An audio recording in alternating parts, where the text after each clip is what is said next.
video natin ngayon mga kamaestro ay alamin naman natin kung meron pa bang mga SDO po mga kamaestro na hindi pa rin po natatanggap ang kanilang SRI 2024. Ayan, so ngayon po ay December 23. Ayan, so almost kulang-kulang 2 days na lang po mga kamaestro ay Christmas na. Ayan, so Merry Christmas po sa lahat po ng followers, sa lahat po ng subscriber po natin na nanonood parate sa ating video. Ayan, so maraming salamat po sa always yung pagsusuporta at pagtitiwala dito po sa ating YouTube channel and syempre sa atin na rin pong Facebook page. Ayan, so marami po tayong nakikita mga nagpo-post sa Facebook, ano po mga kamaestro, sa mga iba't ibang mga Facebook group, mga legit na mga Facebook pages. May mga nakikita po tayong mga nagko-comment na until daw ngayon po ay wala pa rin silang natatanggap na SRI for 2024. Well, wala po tayo sa posisyon ng mga kamaestro para sagutin po yan kung bakit hindi pa po nire-release ang SRI po ng inyong mga division or ng inyong mga SDO.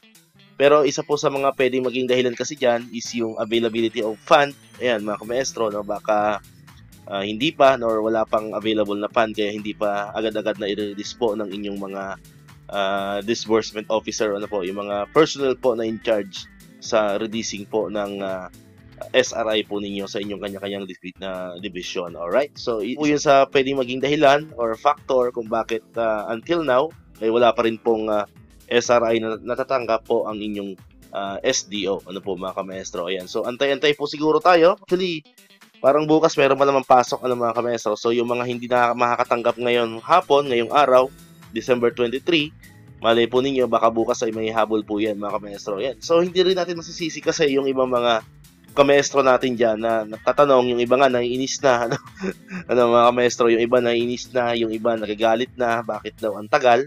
So, hindi rin natin masisisi, kasi yung iba kasi mga SDO talaga, last week, meron na, So, siguro, isa rin sa factor kung bakit mabilis silang na-release yung SRI, dahil siguro marami pang available na fund, savings ang kanilang division. Kaya yun po ang ginamit para ma-release agad itong SRI 2024 ng kanilang mga personnel, po mga kamaestro. So, ayun. So, hindi rin natin kasi maiwasan. Sabi ko nga, yan ang parati natin sinasabi sa mga vlog natin, sa mga video natin na hindi rin natin makakontrol kasi ang bawat isa sa atin, mga kamaestro natin, na mag-compare, po mga kamaestro. Kasi sasabihin sa iba, bakit meron na? Sa amin, bakit wala pa? Diba? Sasabihin ng iba, sana all. Yan yung mga linya parati nakikita natin sa ating mga kamaestro dyan. Yung iba sabihin sana all, yung iba sabihin mag-aantay sa habang panahon, mga ganun.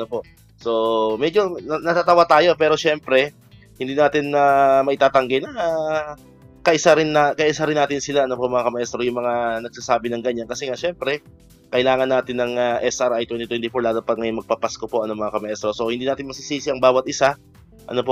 So, kaya nga lang, wala talaga tayong choice kundi mag-aantay po yung mga SDO na wala pa rin pong SRI 2024, mga kamaestro. So, ginawa lang natin tong video na to para alamin sa inyo sino-sino pa ba yung mga SDO. Pwede niyo pong i-comment diyan. Sino po yung mga SDO na until now ay waiting pa rin sa kanilang mga SRI 2024. Ngayon, kung meron na rin naman kayong SRI na, pwede rin kayo mag-comment diyan para alam din natin. Pwede yung i-comment lang na #SRI is real. Ayan, pwede yung comment yan sa comment section natin para at least alam din natin, guided din tayo kung sino-sino ba yung mga SDO na wala pa rin at sino naman yung mga SDO na mga meron na pong na-release na SRI for 2024. Ayan, so yun po, comment lang po kayo dyan. Huwag po kayo mahihiyang mag-comment. Comment lang po kayo kung ang inyong pong SDO ay wala pa rin bang SRI 2024. Free po kayo mag-comment dyan sa comment section po natin. Alright, so dito ko natatapos itong ating video ngayon. Kung di ka pa nakakapag-subscribe, click mo na ang subscribe button para ikaw yung unang nakapanood ng mga videos na ina-upload natin. Katulad dito, yung mga updates pa rin about sa SRI and other benefits sa mga teachers and government employees. And syempre, click mo na rin ang notification bell button para ma-notify ka. Always updated ka pag may mga bago tayong uploaded na videos. So muli, maraming salamat sa inyong panonood at pakikinig. Once again, El Maestro. See you on my next vlog. Bye-bye!